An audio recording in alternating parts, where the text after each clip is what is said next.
14 अप्रैल को जयंती मना लें और उसके अलावा अपने जीवन के अंदर उनके विचारों को नहीं उतारे तो फिर कोई मतलब नहीं। हमारे डिप्टी सीएम यहां पे बैठे हैं, आज नेता प्रतिपक्ष आपके बीच में बैठा है, प्रधान जी यहां पे बैठे हैं। कहां से बैठे हैं, कैसे बैठे हैं यहां? बाबा साहब के संविधान की वजह से, चाहे एससी हो, चाहे एसटी हो, चाहे ओबीसी हो और चाहे ईडब्ल्यूएस हो, सबको अगर गरीबों का किसी ने ध्यान रखा है तो बाबा साहब ने रखा है। हमारी माताएं बहनें, उनको बराबरी का अधिकार। मुझे अमेरिका जाने का मौका मिला पिछले साल। मेरे जीवन का वो बहुत ही महत्वपूर्ण क्षण था जब मैं उस यूनिवर्सिटी में पहुंचा जहां बाबा साहब अंबेडकर ने शिक्षा ग्रहण की थी,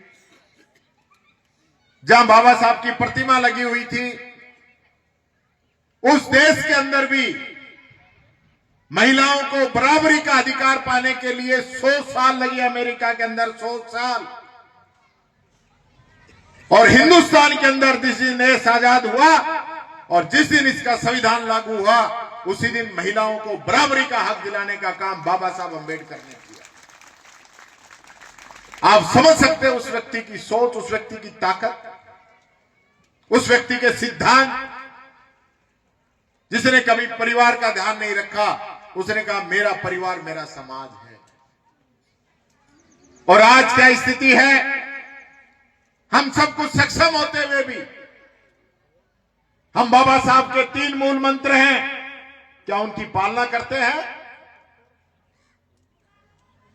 एक की पालना की आपने, उसके लिए तो मैं धन्यवाद देना चाहूंगा। 2 अप्रैल को संघर्ष की जब बात आई, पूरे देश के लोग एकजुट हुए और 1 मिनट के अंदर फैसला पलट गया। लेकिन शिक्षित, संगठित की बात आती है तो हम अभी बहुत पीछे हैं। आज मैं कहना चाहूंगा आप सब लोगों से कि एक व्यक्ति अगर घर का बड़ा अफसर बन जाए और उसका भाई आज भी अगर मजदूरी करता है, उसके बच्चे नहीं पढ़ते हैं, तो अफसर बनना कोई बड़ी बात नहीं है। जब तक वो अपने भाई को, अपने परिवार को, अपने समाज को, अपने गांव को समान रूप से आगे बढ़ाने का काम नहीं करे, जब तक कोई फायदा नहीं है। हम जो बन रहे हैं बाबा साहब के आशीर्वाद से बन रहे हैं, लेकिन जो बाबा साहब का आशीर्वाद नीचे तक पहुंचाना चाहिए, उसको पहुंचाने का काम हम लोग नहीं कर रहे हैं। और इसी कारण से आज भी आजादी के 75 वर्ष होने के बाद भी जो गरीब है वो वापिस और गरीब होता जा रहा है और जो अमीर है वो वापिस और अमीर होता जा रहा है। आज हमें समझना पड़ेगा, छोटी छोटी आवश्यकताओं के लिए, छोटे छोटे कामों के लिए आज भी हम सब लोग सरकार पे आश्रित रहते हैं। हम इंतजार करते हैं कि पेंशन आ जाएगी, हम इंतजार करते हैं कि गेहूं आ जाएगा, हम इंतजार करते हैं कि मनरेगा में काम मिलेगा तो हमारा गुजारा होगा। हमें समझना पड़ेगा, हमें अपने बच्चों को अच्छी एजुकेशन देनी पड़ेगी। बाबा साहब ने जो हमें ताकत दी उसका फायदा उठाना पड़ेगा। और अगर हमारा ये भविष्य, जिन बच्चों को हमने यहां सम्मानित किया है, इन बच्चों के बारे में सोच लिया तो फिर ये बाबा साहब की प्रतिमा आज यहां पे हमने लगाई है, ये लगानी हमारी कामयाब हो जाएगी। ये बात मैं कहना चाहूंगा। मैं डिप्टी सीएम साहब को धन्यवाद देना चाहूंगा। जब भी कोई याद करता है, चाहे कितनी भी दूर हो, समाज का कोई कार्यक्रम है, आप समय निकालते हैं। और आज तो आपका बहुत हेक्टिक शेड्यूल था, लेकिन आप समय निकाल के आए, ये बड़ी बात। पार्टी अलग हो सकती है, जो जिम्मेदारी इनको निभानी है वो ये निभाएंगे, जो जिम्मेदारी हमको निभानी है वो हम निभाएंगे। और हम सब लोगों की पहली प्राथमिकता ये होनी चाहिए कि इस देश का संविधान कमजोर नहीं हो। संविधान जितना मजबूत होगा उतने हम सब लोग मजबूत होंगे, क्योंकि संविधान की जो आत्मा है, वो संविधान की आत्मा कहती है कि हर वर्ग को राजनीतिक, सामाजिक और आर्थिक न्याय जब तक सुनिश्चित कहीं नहीं किया जाए, जब तक उनकी भागीदारी सबके अंदर बराबर नहीं बांटी जाए, तब तक इस संविधान का काम जो है वो अधूरा है। इसको पूरा करने का काम हम सब लोगों को करना पड़ेगा।